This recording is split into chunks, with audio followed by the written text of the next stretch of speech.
کیا ہے؟ ذرا صبح ہونے کو پھر دیکھیں گے کہ کس کی بیعت ہوگی، کون لائق بیعت ہے۔ اللہ اکبر، یہ کہہ کے حسین باہر آئے، عباس کے کندھے پر ہاتھ رکھا، آواز دی بھیا اب مدینہ رہنے کے قابل نہیں رہا، عباس سامان سفر کی تیاری کرو۔ راوی کہتا ہے کہ حسین عباس نے یہ کہہ کر اپنی دولت سرا میں تشریف لے گئے۔ نصف شب تک حسین عبادت الہی میں مشغول رہے، اور اب جو باہر آئے تو قدم جما کے چلتے ہوئے ایک مرتبہ نانا کی قبر مطہر پر آئے، نانا کی قبر کو دیکھا، آواز دی السلام علیکم یا جدہ، نانا آپ پر حسین کا سلام ہو، نانا حسین کا سلام لے لو۔ یہ کہہ کے اپنا دونوں ہاتھ نانا کی قبر پہ رکھا اور اپنا سینہ تعویذ قبر سے متصل کر دیا۔ حسین نانا کی قبر سے لپٹ کر رو رہے تھے اور کہتے جا رہے تھے، اے نانا مجھے بھی اپنے پاس بلا لے نانا، اب یہ دنیا حسین پر تنگ ہو گئی ہے نانا۔ اللہ اکبر، ایک مرتبہ یہ کہتے کہتے حسین کی آنکھ لگ گئی، پیغمبر اکرم خواب میں آئے، حسین کو سینے سے لگایا، آواز دی میرے لال ابھی تو تیرے سر کو نوکے نیزہ پہ آویزہ ہونا ہے، اے حسین کربلا تیرا انتظار کر رہی ہے۔ اجرکم اللہ، آپ کی آوازیں بلند ہے، شہزادی آپ کے کرسے کو قبول کرے۔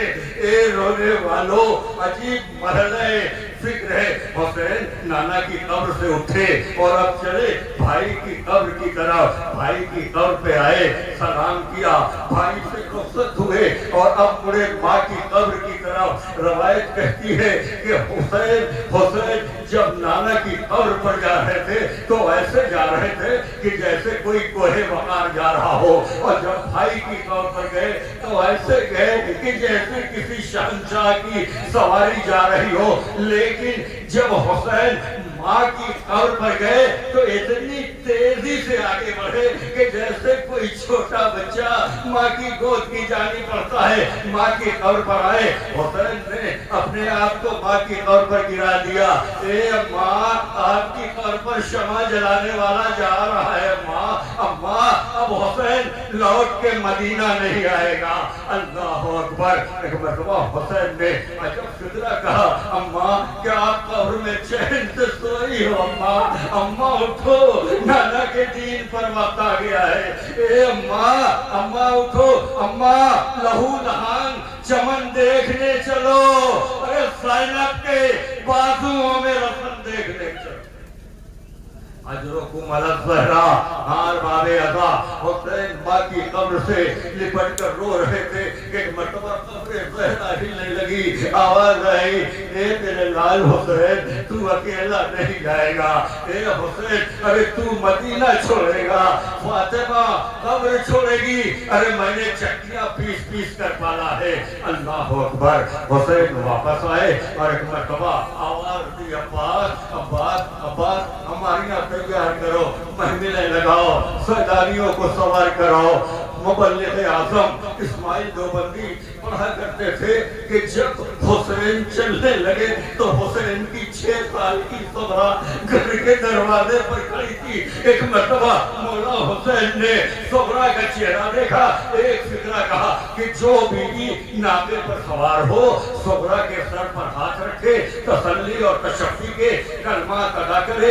رونے والوں، بیویاں آگے بڑھتی نہیں، آخر میں جناب زینب آگے بڑھی۔ روایت کہتی ہے کہ بی بی زینب نے سہرا کے سر پہ ہاتھ رکھا، کہا بیٹی سہرا گھبرانا نہیں، یا تو ہم تمہیں اپنے پاس بلائیں گے یا یہ قافلہ لوٹ کے مدینے آئے گا۔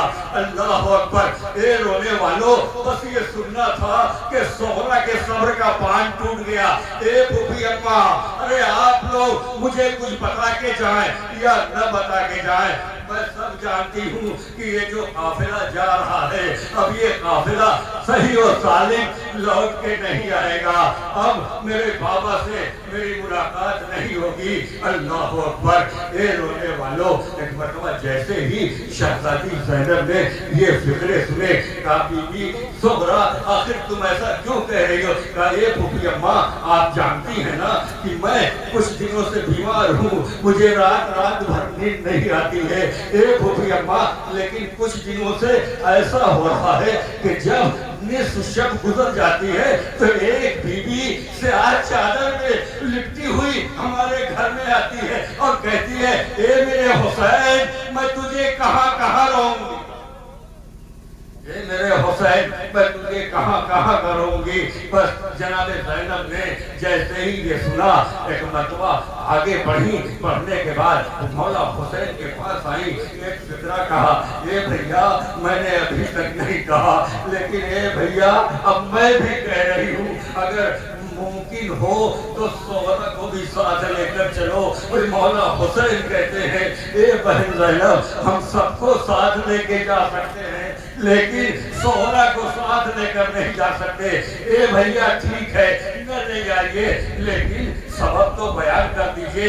کہا اے بہن زینب ارے جو اور بچیاں جا رہی ہیں کوئی اپنی ماں جیسی ہے، کوئی اپنی پھوپھی جیسی ہے، کسی کی صورت اپنی بہن کی جیسی ہے، لیکن اے زینب میری صغرا میری اماں زہرا سے مشابہ ہے۔ اے زینب میں نہیں چاہتا کہ میری ماں کے سر سے چادر چھینی جائے، اسے اسیر کر کے دیار بدیار شہر بشہر پھرائے۔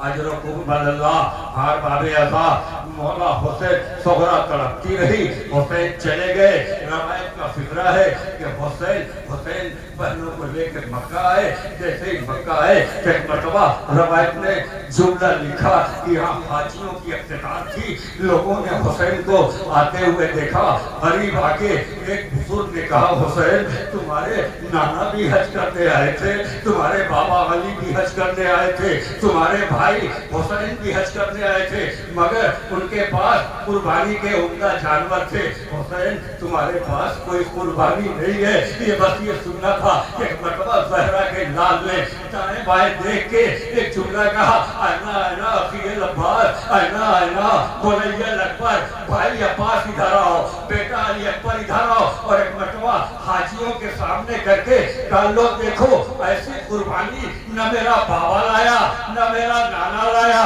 نہ میرا بھیا لایا، ارے میری ایک قربانی کا نام عباس ہے، دوسری کا نام اکبر ہے۔ اللہ اکبر! ہار باب عطا روایت کہتی ہے کہ حسین نے حج کو عمرے میں تبدیل کیا اور وہ منزل بھی آ گئے کہ 2 محرم کو وارد کربلا ہوئے، تیسری سے فوجیں آنے لگی، چوتھی محرم کو پسر ساتھ ایک بڑا لشکر لے کے آیا، اور جب 7ویں محرم آئی تو آل محمد کے بچے خالی کوزے لیے ہوئے الاتش کی صدائیں بلند کر رہے تھے۔ اللہ اکبر! اے ارباب عطا شب عاشور آ گئی، مولا حسین نے سارے اصحاب کو جمع کیا، ایک طویل خطبہ دیا۔ روایت کہتی ہے کہ خطبہ دینے کے بعد مولا نے آواز دی کہ دنیا میں ایسے صحابی کسی کو نہیں ملے ہوں گے جیسے مجھے ملے، اور اس کے بعد مولا حسین نے سب کو فہرست دکھائی کون کس وقت شہید ہوگا، کون کہاں شہید ہوگا۔ یہ کہنے کے بعد ایک مرتبہ مولا حسین اپنے خیمے میں چلے گئے۔ روایت کہتی ہے کہ اب صبح عاشور نمودار ہوئی، کربلا کی تپتے ہوئے صحرا میں وہی علی اکبر دے دیا حسین نے، عاصم دے دیا حسین نے، عباس دے دیا حسین نے۔ اے رونے والوں، ارے کربلا کا دن، عاشور کا دن شروع ہوا علی اکبر کی اذان سے اور ختم ہوا حسین کے سجدے پر، شام غریبہ آ گئی۔ اے رونے والوں، ابھی آپ شبیہوں کی زیارت کریں گے، 11 محرم آئی تو اب یہ قافلہ کربلا سے چلنے کے لیے آمادہ ہوگا۔ اے رونے والوں، ارے دعا کرو کہ اللہ نہ کرے کہ کسی بھائی کے سامنے کوئی کسی کی بہن کو مارے، اللہ نہ کرے کہ کسی بہن کے سامنے کوئی کسی کے بھائی کو مارے۔ اے رونے والوں، مجھے موت آ جائے اور میں یہ فکرہ نہ پڑھوں، ارے کربلا سے شام تک شمر بار بار سکینہ کے سامنے سجاد کو مارتا تھا، سجاد کے سامنے سکینہ کو مارتا۔ اللہ